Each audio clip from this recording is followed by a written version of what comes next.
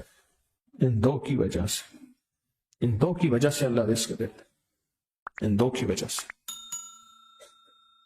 جب بچہ روتا ہے، اب یہ نہیں کہ اسے رونے دینا ہے، بس روتے وقت کے لمحات، کیونکہ حضور سرور کونین صلی اللہ تعالی علیہ وسلم جب بچے کے رونے کی آواز سنتے تھے اپنی نماز کو مختصر فرما لیتے تھے. حضور کی نماز مختصر ہو جاتی تھی. تو بچہ جب رو رہا ہے، میں کہ اس بچے کے روتے ہوئے جو دعا مانگے قبول ہوتی ہے. اور اگلی بات فرمایا جو بچے کے آنسو گر رہے ہیں نا، ان آنسو کو کسی درد والی جگہ پہ لگائیں. اور میں نے کئی دفعہ آنسو لے کے نا ہاتھ پہ مل کے جیسے کریم تیل لگاتے ہیں ایسے چہرے پہ کہا اللہ اس چہرے کو دنیا آخرت کی رسوائیوں سے، ذلتوں سے اور قیامت کی ذلت سے بچانا. جب فرشتوں کا ہاتھ بڑھے اور چہرے پہ منہ کے جبڑے پہ پکڑ کے گھسیٹے، بچے کے آنسوں کی بڑی طاقت ہے. شاہ عبد العزیز محدث دہلوی رحمت اللہ علیہ کے پاس ایک شخص آیا اور کہنے لگا کہ میرے پاس ایک فقیر مانگنے والا آتا تھا، میں اس کو پیسہ دے دیتا تھا جو بھی تھا، پھر آتے آتے وہ میرے پاس کچھ پیسے رکھ کے جاتا تھا امانت دار سمجھ کر. پھر بہت قریب ہو گیا، پھر بس بہت پیسے رکھ کے جاتا تھا جو مانگتا تھا، پھر اٹھا کے لے جاتا تھا اور وہ کہتا تھا میں کسی پرانے کھنڈر ہے وہاں رہتا ہوں اور اس میں نے پیسے دفن کیے ہوئے، مجھے بہت اس سے محبت ہے. سکے ہوتے تھے پہلے، کاغذ والے روپے تو ہوتے نہیں تھے. اور کہا کہ مجھے بتاتا تھا فلاں جگہ رہتا ہوں، آج تک میں گیا نہیں. کچھ دنوں کے بعد بہت عرصہ آتا رہا، پھر کچھ دنوں نہیں آیا تو میں سوچا کہ بیمار ہو گیا کیسے. تو کہا کہ میں پھر ڈھونڈتے ڈھانڈتے گیا اس کھنڈر میں، تو وہ بیمار پڑا تھا. میری آہٹ سن کے میں نے اسے کہا، تو کہا میرا آخری وقت ہے، مجھے مال سے بہت محبت ہے، میں نے پیسہ کر کے جمع کیا ہے، یہ جتنا میرا مال ہے یہ ساتھ یہ جگہ ہے جہاں میں نے دفن کیا ہوا ہے، جب ایسا کرنا مجھے دفن کرنا، یہ مال میرا ساتھ رکھ دینا چپکے سے، وعدہ کر. میں نے وعدہ کر لیا اور کہا کہ یہ دیکھ اس مال میں سے ایک پیسہ خرچ نہ کرنا، میرا کفن بھی تم جیب سے دینا، میرے مال میں سے خرچ نہ کرنا. میں نے وعدہ کر لیا، کفن دے دیا، دفن کر دیا، اور چپکے سے اس کا مال اس میں رکھ دیا، چپکے سے اس کا مال اس میں رکھ دیا، اور کہا کہ جب جو ہے وہ واقعہ ختم ہو گیا، کچھ عرصے کے بعد ایسا ہوا میرے اوپر حالات تنگ ہو گئے، اور بندش، حالات تنگ، پریشانیاں، مشکلات، مسائل، اور اتنا کہ میں روٹی سے بھی تنگ ہو گیا، پریشان ہو گیا۔ ایک دن میرے خیال آیا کہ کئی سال ہو گئے اس کو دفن کیے، اس کا مال کس کام کا، اس کا مال نکال کے لے آؤں، استعمال کروں۔ رات کو گیا، اس کی قبر کو کھودا تو دیکھا تو اس کی ہڈیاں پڑی تھیں، اور اس کا جتنے بھی مال، اس کا پیسہ تھا، سارا ہڈیوں کے اوپر ایسے بکھرا ہوا تھا اور سرخ تھا۔ کہا کہ مجھے مال کی طلب تھی، میں نے ایسے ہاتھ ڈالا تو میرا ہاتھ جل گیا، اور میں بس چیختا چلاتا قبر بند کر کے آیا ہوں۔ اب یہ ہاتھ ہر وقت میری آگ ہی آگ ہے، اس کو پانی میں رکھتا ہوں اور تکلیف میں رکھتا ہوں اور دہی میں رکھتا ہوں، آگ ہی آگ، کوئی ایسا طریقہ۔ اب دیکھیں درویش کا وجدان دیکھیں، تو انہوں نے فرمایا کہ میرا اللہ کہتا ہے کہ آنسوں سے تو جہنم کی آگ بھی بجھ جاتی ہے، اللہ کے لیے رو، جب رو وہ آنسو اس ہاتھ کو لگا، اللہ کے لیے رو، جب رو تو اس آنسو اس ہاتھ پہ لگا، ہمیں کہ وہ آنسو اس ہاتھ پہ لگائے گا، تیری جہنم کی آگ ہے یہ بجھ جائے گی۔ اور کہا ایسے ہوا، رویا بہت زیادہ اللہ کے لیے، آنسو لگائے، اور وہ آنسو سے اس کی ہاتھ کی تکلیف ختم ہو گئی۔ یہ جو بچے کے آنسو ہیں یہ بڑے دکھوں کا علاج ہے، اور بڑے دردوں کا علاج ہے، اور بڑی مشکلوں کا علاج ہے، اور بہت زیادہ مسائل کا علاج ہے۔